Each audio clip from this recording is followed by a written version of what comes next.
Assalamualaikum warahmatullahi wabarakatuh. Halo teman-teman, pada kali ini kami akan membahas tentang program SISAP tentang sistem monitoring kapasitas produksi mesin pada rantai pasok. Sebelumnya, perkenalkan kami dari kelas TI4P Teknik Industri yang saya sendiri bernama Anggita Amalia Utami. Saya Gisti Yuningsih. Saya Divana Wisaprima. Nah, pada kali ini kami akan membahas tentang program SISAP yang dibagi menjadi 5, yaitu pertama tentang keputusan. Keputusan itu untuk menentukan status produksi. Yang kedua yaitu tentang pengulangan untuk mencatat hasil produksi selama seminggu. Yang ketiga yaitu tentang metode, yaitu mengolah data lini produksi. Yang empat tentang array, yaitu membuat pengolahan data lini dari sistem produksi. Nah, yang kelima yaitu tentang kelas dan objek untuk mengatasi fungsi tiap mesin. Kalau kamu ingin belajar lebih dalam lagi tentang program SISAP, yuk kita sama-sama belajar. Nah, selanjutnya kita membahas tentang studi kasus dari program SISAP ini. Nah, studi kasus ini saya mengambil dari PT Cahaya Industri memproduksi barang menggunakan beberapa mesin dan lini produksi setiap hari dengan total target 1000 unit dan batas maksimal cacatnya adalah 2%. Data produksi dan jumlah barang cacat yang dicatat setiap hari untuk menentukan status produksi yaitu aman, waspada, atau kritis. Selain itu, perusahaan merekap hasil produksi selama 7 hari untuk mengetahui total dan rata-rata produksi hari dengan hasil yang tertinggi dan terendah, serta jumlah hari yang mencapai target. Perusahaan juga mengevaluasi 8 lini produksi guna mengetahui lini yang paling produktif dan yang paling rendah. Setiap mesin produksi dinilai berdasarkan target, hasil aktual, dan jumlah cacat untuk menghitung efisiensi serta menentukan apakah mesin normal, perlu pengawasan, atau memerlukan perawatan. Berikut algoritma berdasarkan flowchart tersebut. Algoritma sistem yang pertama yaitu mulai, kedua input pilihan menu 0 sampai 5, yang ketiga proses sesuai pilihan. Pilihannya ini terdapat 5. Yang pertama yaitu program keputusan, 2 program perulangan, ketiga array, 4 kelas dan objek, 5 jalankan semua. Keempat, jika pilihan kita pilihan nomor 1 yaitu program keputusan, maka jika produksi lebih dari 1000 dan cacat kurang dari 2%, maka statusnya aman. Nah, jika tidak dan produksi masih 800, maka statusnya waspada. Nah, jika produksi di bawah 800, maka statusnya kritis. Nah, yang kelima, jika tidak memilih nomor 1, kita juga bisa memilih nomor 2, 3, 4, atau 5. Maka jalankan program sesuai menu yang kita pilih. Nah, nomor 6, tampilkan hasil laporan atau status total.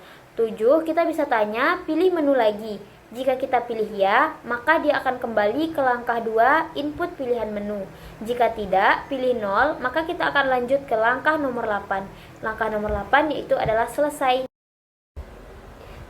Selanjutnya kita masuk kepada flowchart, yaitu dimulai dari mulai, kemudian input pilih menu 0 sampai 5, pilih program yang dimulai dan langsung meminta pengguna untuk menentukan menu dari 0 angka 0 sampai 5.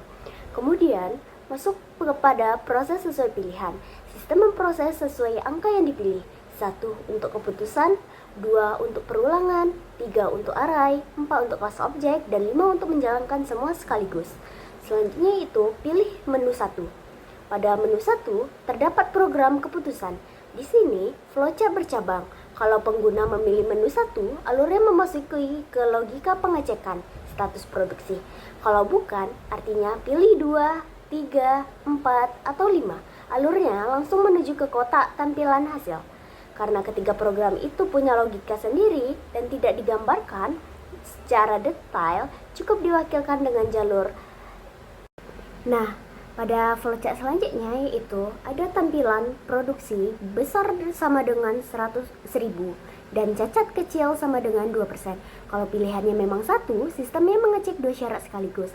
Apakah produksi sudah mencapai target 1000 unit dan apakah presentasi cacatnya masih di bawah 2%. Dari sini ada 3 kemungkinan hasil. Kalau 2 syarat itu terpenuhi berarti statusnya aman. Yang kedua, Kalau produksinya sudah capai target tapi cacatnya lebih dari 2%, masih di atas 800 tapi gagal di syarat cacat, statusnya itu waspada. Yang ketiga, kalau produksinya di bawah 800, statusnya kritis. Nah, berikutnya adalah tampilan hasil atau laporan status total. Apakah program yang dipilih dan apapun hasilnya aman, waspada, kritis. Dan program ini semuanya bermuara di satu titik yang sama, menampilkan hasil pada layar. Nah, pada flowchart selanjutnya yaitu pilih menu lagi. Setelah hasil ditampilkan, sistem bertanya apakah pengguna ingin kembali ke menu. Kalau jawabannya ya, alur kembali ke awal. Input pilih menu. Ini membuat program bisa dipakai berulang-ulang tanpa perlu dijalankan ulang dari nol. Nah, jika kita pilih tidak, maka tampilannya itu pilihannya nol dan selesai. Kalau pengguna tidak lagi ingin melanjutkan, maka program ini berhenti dan flowchart berakhir di selesai.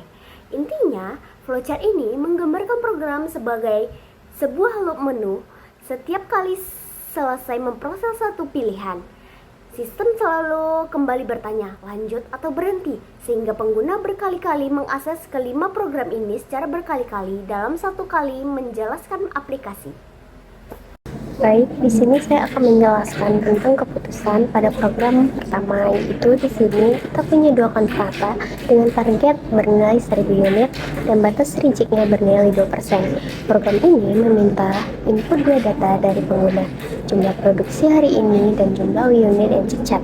Setelah itu, kita hitung presentasi cacat yang menggunakan rumus cacat dibagi produksi dikali 100. Perhatikan standar operatornya di sini. Kalau produksinya lebih dari 0, kita hitung. Kalau tidak, hasilnya 0. Ini untuk menghindari bagian error dengan nilai yang 0. Lalu, kita masuk kepada logika if-else yang berantai. Nah, jika produksinya mencapai target dan cacatnya di bawah 2%, statusnya aman. Jika produksi mencapai target tapi cacatnya di atas 2%, statusnya waspada. Nah, jika diproduksi di atas 80%, targetnya juga waspada. Selain itu juga kritis. Konsep ini sangat berguna di dunia nyata untuk sistem peringatan dini di lantai produksi. Selanjutnya, saya akan menjelaskan program dari perulangan. Di sini, kita menggunakan for loop untuk mengumpulkan data produksi selama 7 hari berturut-turut. Setiap iterasi, program meminta input hasil produksi perharinya, lalu menambahkan ke variabel total, mengecek apakah nilai tertinggi atau terendah sejauh ini, dan menghitung berapa hari menghasilkan capai target 1000. Perhatikan ini cara menganalisasikannya tertinggi dengan int min value dan terendahnya adalah max value. Ini adalah teknik standar untuk mencari nilai maksimum dan minimum menggunakan perulangan. Setelah loop itu selesai, kita tampilkan ringkasan mingguan, total rata-rata, harian terbaik dan terburuk, serta berapa hari mencapai target.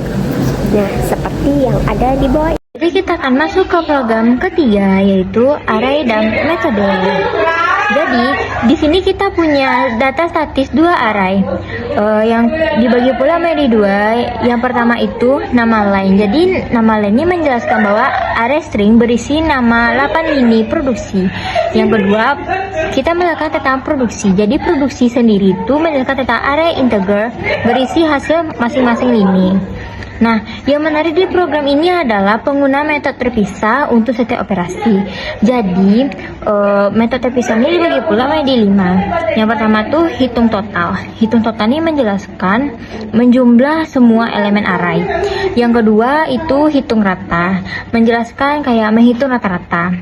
Yang ketiga itu cari tertinggi, kayak menjelaskan menghitung rata-rata elemen yang terbesar. Yang ketiga itu cari yang terendah, kayak menghitung elemen yang terkecil. Dan terakhir itu tampilan data. Jadi tampilan data itu menjelaskan menampilkan semua data secara terformat.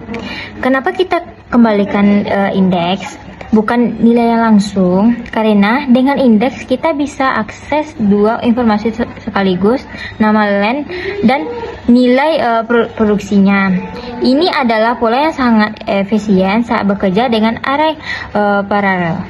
Nah, baik teman-teman semua, di sini aku bakal bahas yaitu program keempat, yaitu menggunakan konsep kelas dan objek. Di awal dibuat cetakan utama bernama mesin produksi. Di dalamnya sudah ditetapkan ciri-ciri seperti kode, nama, sasaran, hasil nyata, jumlah cacat. Nah, juga ada cara kerjanya seperti rumus efisiensi, persen cacat, penentuan kondisi, dan cara penampilan laporan.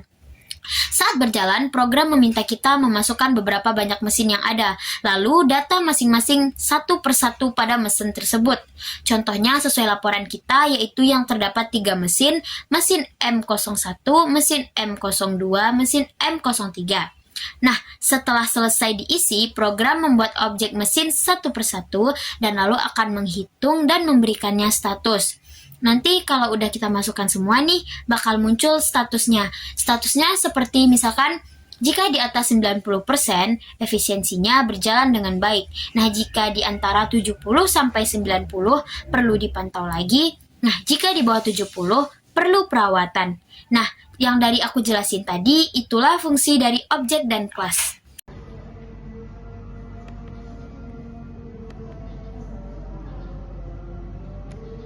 Nah, begitu program dijalankan, kita langsung disambut dengan menu utama. Ada 6 pilihan, dari angka 1 sampai 5 untuk menjalankan masing-masing program, dan angka 0 untuk keluar. Mari kita coba satu persatu, dimulai dari program pertama, yaitu program keputusan.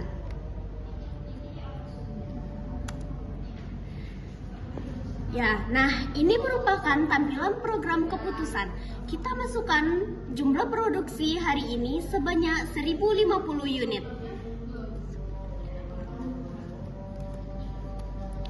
Dengan 30 unit cacat.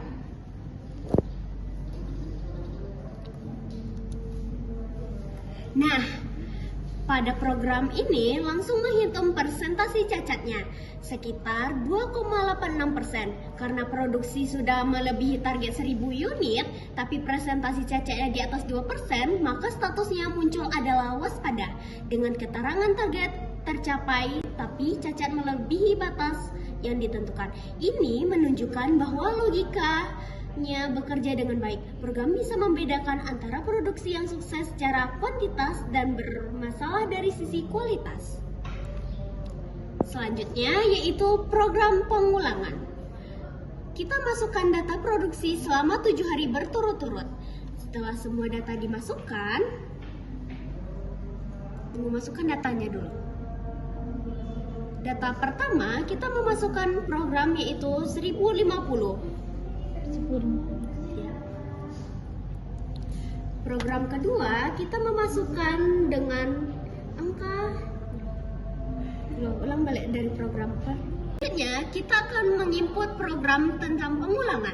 Kita akan memasukkan data produksi selama 7 hari berturut-turut. Nah, dengan data input yaitu pada hari pertama yaitu 1050, hari kedua 980, hari ketiga 1120, hari keempat 870, hari kelima 1000, dan hari keenam 760, dan hari ketujuh 1200.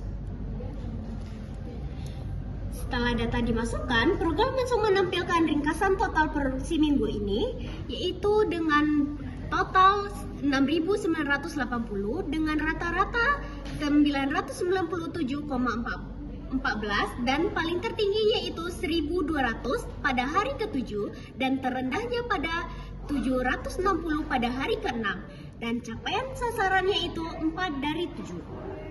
Ini jadi insik penting untuk manajemen pabrik untuk evaluasi mingguan. Selanjutnya kita akan menjalankan program dari array dan metode. Nah, pada program ini kita memiliki 8 unit lini produksi.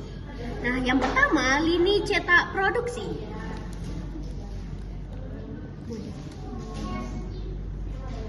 Dengan jumlah produksi 180 unit.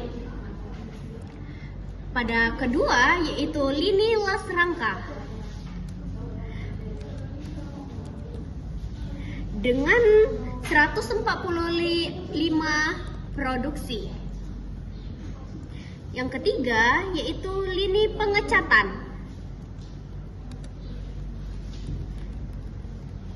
dengan jumlah produksi 210 unit.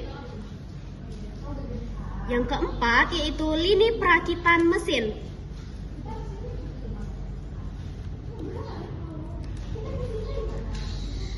dengan jumlah produksi 95 unit.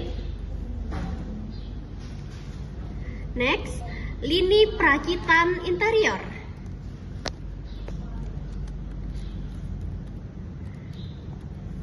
dengan jumlah produksi 160 unit. Lini yang ke-6 adalah lini pasangan roda dengan jumlah unit 130.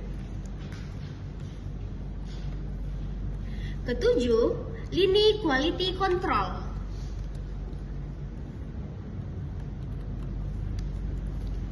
dengan jumlah produksi 75 unit. Terakhir, lini packing dengan jumlah produksi 105 unit.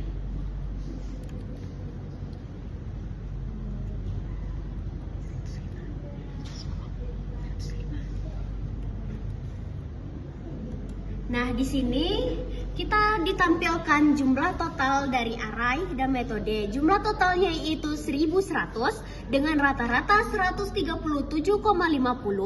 Yang terbaiknya yaitu lini pengecatan dengan jumlah produksinya yaitu 210 unit dan jumlah terburuk lininya itu pada lini quality control pada 75 unit.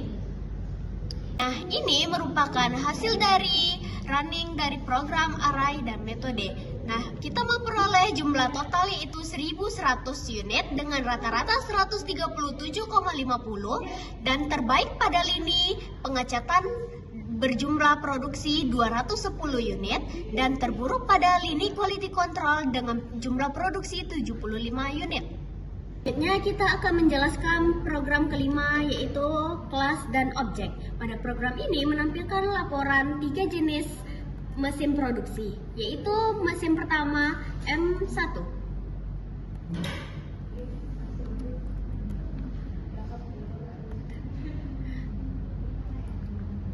Apa tuh namanya? Kodenya M1 tuh. Bukan gitu.